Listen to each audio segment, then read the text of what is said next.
Today I'm going to be showing you me painting a car. Nothing too exciting. I'm going to have a little run through with you and explain what happened, what it's had and why I'm painting it. So this Volkswagen Beetle Wizard had a little bit of a ding dong where it was reversed into a twig.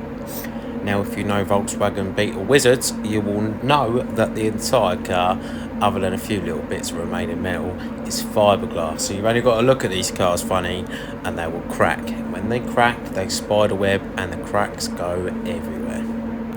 So what was probably a very minor contact or with a stick actually turned into something quite considerable. So I've done the full repair. Here I'm just tacking it off. And I'm just chucking a little bit of black base coat on it. Now this is just, I wasn't intending on taking the colour this far around. However, there was a couple of stone chips in the wheel arch and I thought, you know what, I can't just lacquer over them. I'll give them a little bit of love and a little bit of base coat just to colour them and stuff.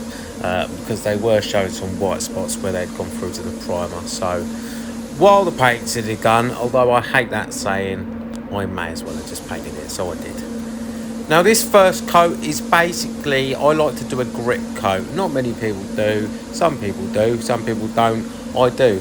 I like to put a little bit of a base, like a little bit of a tacky coat down, dust coat, just to kind of give that, one, a little bit of grip, and two, if anything does happen, because in accident repair, we don't actually know how deep or how many layers of paint are underneath it, what it's been painted with, etc, etc. So putting a light coat of the base coat on, if anything is going to happen, it's not disastrous. You've not got to then take layers and layers of paint off. You've just got a little dust. If it's going to react, you'll see no matter how much you put on. So like I said, first little coat, dust coat, get that on there. And then I'm going to get the air dryer out, lovely little air blower. It's filtered, which is quite clever, so we're not blowing any shit on the panel. And anything that does get into it doesn't come through because it is filtered. And you will see that in a memento.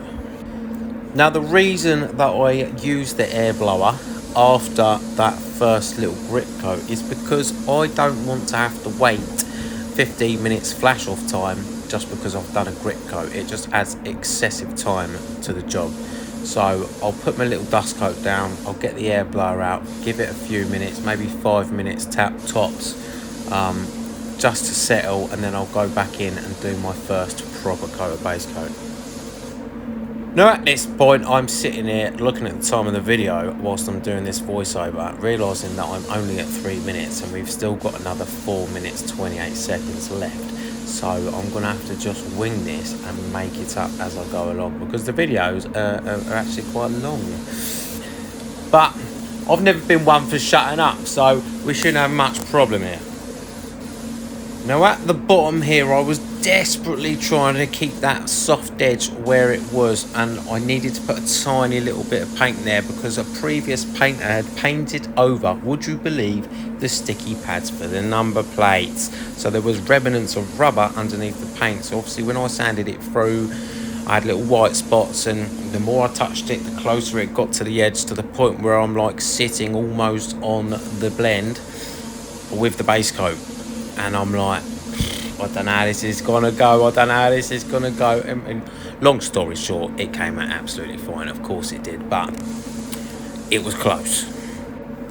So what layer am I on? I don't know. Am I on layer 2? Am I on layer 3? I don't know. I presume I'm on layer 3. I can't really work it out at this point. I'm too involved, and I don't really want to wind back and count how many layers of paint I've put on. So we're just going to see what's happening on the next clip, and then I'll know. Tack cloth. Right, so that was the third coat. It must have been. Right, so important thing to do. Once you have finished your base coat, tack it off before you put the lacquer on. If you don't tack it off before you put the lacquer on, you'll end up with little dust, little free floating bits of base coat that haven't actually set to the panel, floating around, sitting on top. And when you lacquer it, you'll get a shit finish, and it just won't look very nice. You'll end up cutting and polishing it, which realistically you don't want to have to be cutting and polishing your work.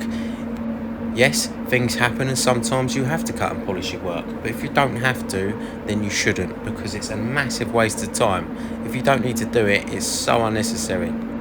And for the sake of tacking off your base coat level before you put the lacquer on, which takes about 10 seconds. Here, look, there's all the grub that's come off of that. For the sake of 10-15 seconds running a tack over it could save you 3-4 hours worth of polishing later on. So here I am just putting on the first coat of the Cynic lacquer. Now Cynic is a Spanish brand. We didn't get on too well with their base coat systems.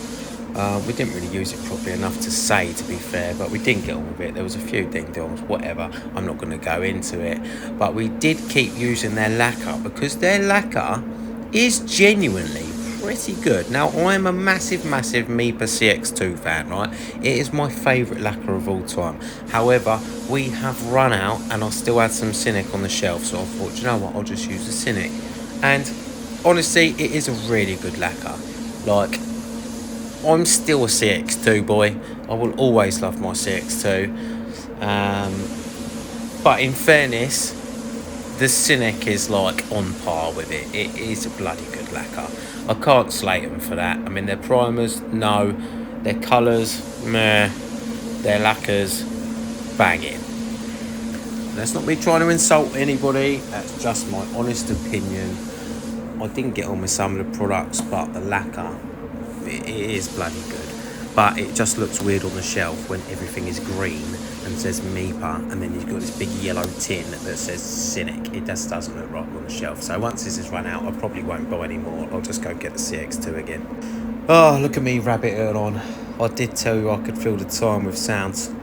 Talk for Britain. There's nobody even here talking to me. I'm just talking to myself all day, every day. Funny geezer. People go, don't you get lonely on your own? No, I have the best conversations on my own. So here I am just taking off my soft edges before they glue themselves to the panels. I did use some fade out thinners on the edges, but I actually forgot to record that bit, so you'll just have to trust me. And this is the finished result. It didn't come out too bad. I was quite happy with it. There was 1 or 2 denibs, but I dealt with that. It took me about 10 minutes, and this is the actual final result. Bosh.